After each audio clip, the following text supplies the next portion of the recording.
नमस्कार। BM daily डिस्रप्टेड dose number 10 इसलिए क्योंकि 10 दिन तक जो हमारा नया स्मॉल केस है बीएमडब्ल्यू डिस्रप्टर्स वो खुला रहेगा। 10 दिन के बाद वो बंद हो जाएगा और बीएमडब्ल्यू डिस्रप्टर्स में अगले 10 दिन तक आपको सुनना पड़ेगा हम कौन से शेयर डाल रहे हैं। हम उसमें वही शेयर डालेंगे जो पीछे आईपीओ लेकर आए थे, ऊंचे रेट पर आईपीओ लाए थे, उसके बाद थोड़ी धुलाई पिटाई हो गई। और कुछ लोग ये भी सोच रहे होंगे यार ये पहला वाला 30-40 सेकंड अगर मैं फॉरवर्ड कर दूं तो कैसा रहेगा, वो आपके ऊपर है, बट इतना तो सुनना ही पड़ेगा आपको। और उसके बाद बीएमडब्ल्यू डिस्रप्टर्स जो हमारा स्मॉल केस है उसमें हम वो भी शेयर डालेंगे जो स्पिन ऑफ हो रहे हैं। और ये आज हम बात करेंगे फिबोनाची की कि फिबोनाची हुआ कहाँ से, आया कहाँ से, और ये चार्टिस्ट लोग हमारे बहुत यूज़ करते हैं। तो बीएमडब्ल्यू डिस्रप्टर्स में हमारे ऐसे स्टॉक्स तो नहीं आ रहे हैं जो चार्टिस्ट के हिसाब से अच्छे होते हैं, बट इस सीरीज़ में जो नॉलेज कैप्सूल हम रोज़ सुबह करते हैं उसमें मुझे लगता है कभी हम थोड़ा सा मैथमेटिक्स करें, कभी थोड़ा सा इकोनॉमिक्स करें, कभी थोड़ा साइकोलॉजी करें तो अच्छा रहेगा, लोगों को भी मज़ा आएगा कि हो क्या रहा है और ओरिजिन कहाँ से हुई चीज़ों की।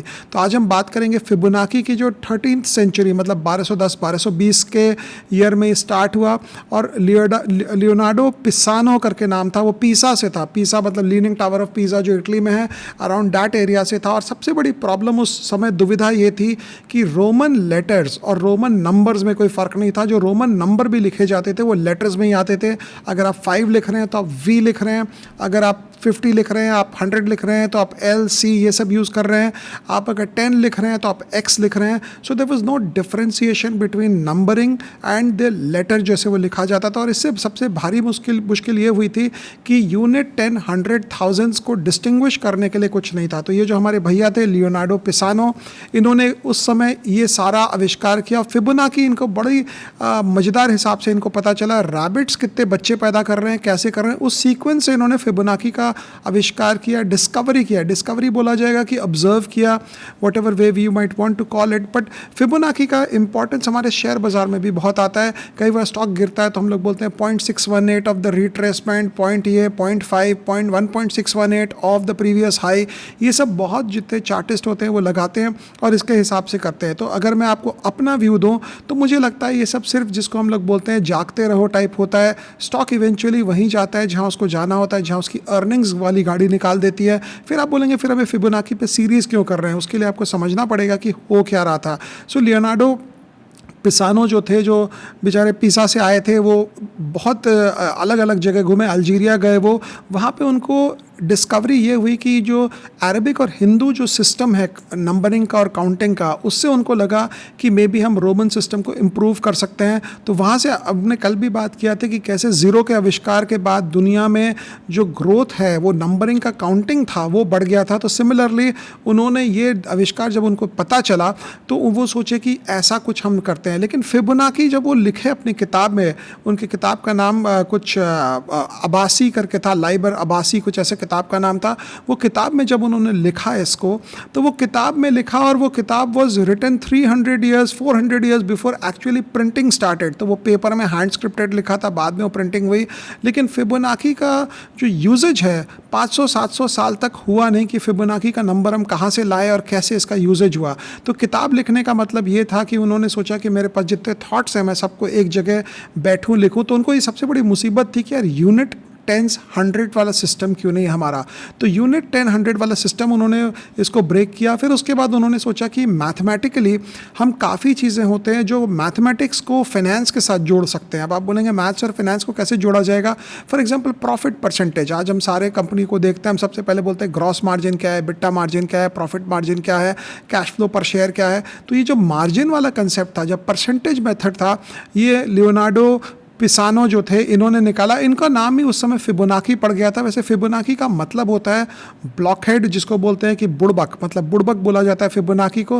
लेकिन इनका जो मेन जो इनका था कि इनका बैकग्राउंड था, इटली का था, रोम का था, पढ़ाई लिखाई का था, and he was extensively travelling. वो कभी इधर रहते थे 1 साल, कभी उधर रहते थे 2 साल, और at the age of I think 25 और 26 ही रोट द बुक। और ये आपको अगर आप गूगल करोगे तो इसके बारे में तो और काफ़ी चीज़ें पता चल जाएगी। बट बेसिकली ये इंपॉर्टेंस ये होता है कि इन्होंने ब्रेक थ्रू कैसे किया। तो ब्रेक थ्रू ऐसे किया, इन्होंने ये अपने किताब में लिखा कि अगर मैं एज्यूम करूं कि there is a pair of rabbit, मतलब 2 खरगोश हैं, एक जगह उनको लगाया गया है, और उसके बाद हर 2 महीने पे वो जो खरगोश है वो एक बच्चा पैदा करता है, और उसके बाद हर महीने पे वो और बच्चा पैदा करता है। सो दो खरगोश है वो पहले 2 महीने के बाद बच्चा पैदा करना शुरू करता है और उसके हर महीने बाद वो बच्चा पैदा करता है, 1 पेयर एट अ टाइम।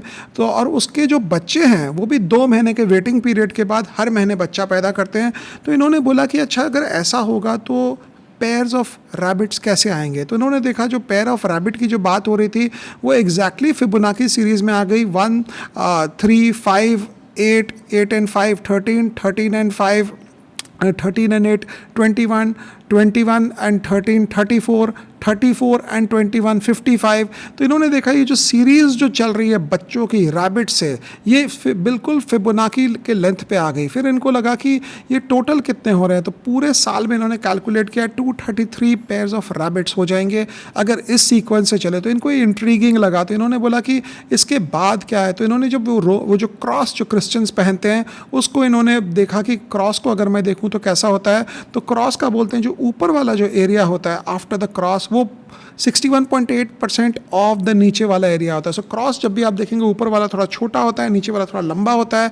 तो इनके फिबोनाची के कैलकुलेशन के हिसाब से इनको लगा there is some inside magic happening, जिसके हिसाब से फिबोनाची सीरीज़ चालू हुई। फिर इन्होंने, आप अगर दुनिया में देखेंगे बोलते हैं क्रेडिट कार्ड्स हो या यूनाइटेड नेशंस की बिल्डिंग हो न्यूयॉर्क में, सब कुछ फिबोनाची के नंबर पे आया है। और इनके किताब का नाम ही था कि बुक ऑफ कैलकुलेशंस। जो इन्होंने किताब लिखी थी बुक ऑफ कैलकुलेशन इसलिए बोला गया था क्योंकि इनको सिर्फ गणित ही अच्छा लगता था। और ये बच्चे वाली जो कहानी थी कि रैबिट कितने बच्चे पैदा कर रहे हैं, ये एक बार वहाँ पे जो राजा थे उनके साथ मुलाकात होती थी, बोलते थे किंग फेडरिक जो थे ऐसे बहुत ही ब्रूटल आदमी था, लेकिन उसको मैथमेटिक्स और साइंस अच्छा लगता था। जितने भी राजा जो पुराने ज़माने के थे उनको अगल बगल नॉलेजेबल लोग अच्छे लगते थे। और उस पर मुझे JRD का एक कोट याद आता है जो उन्होंने हर वक्त बोला मैं इतना बड़ा काम इसलिए करता हूँ because I keep knowledgeable man around me and I set them free. ये वाली बात बहुत इंपॉर्टेंट होती है कि आपके अगल बगल नॉलेजेबल मैन रहें and you set them free. But ये कई बार क्या होता है 200, 500, 600 साल लग जाते हैं कोई चीज़ को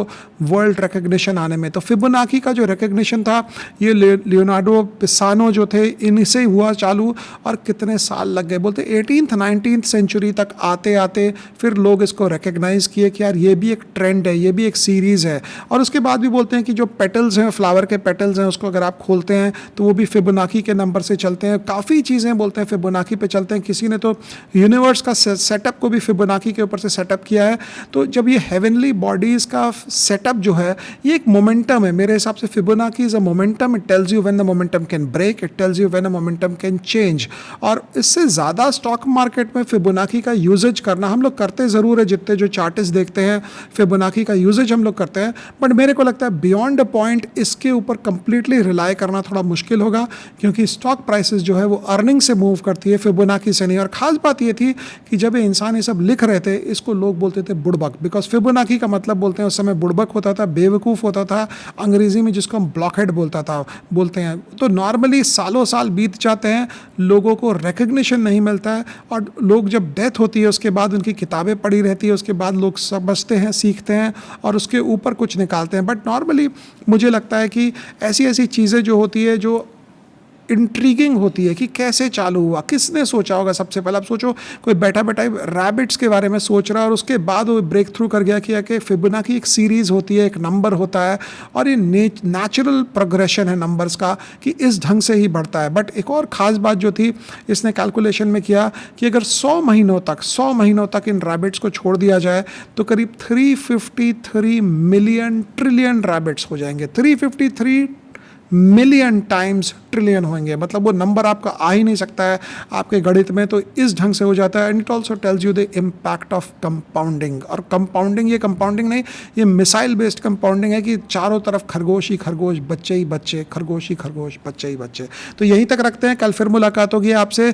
और ये हमारा BMW डिस्रप्टर सीरीज़ नंबर 10 था। उस सीरीज़ में BM डेली डिस्रप्टर डोज अब आगे अब 10 दिन और चलेगा। 10 दिन के बाद हम अपना ये जो स्मॉल केस है इसको बंद कर देंगे और उसके बाद फिर नए रेट पे बाद में वापस चालू होगा। Thank you.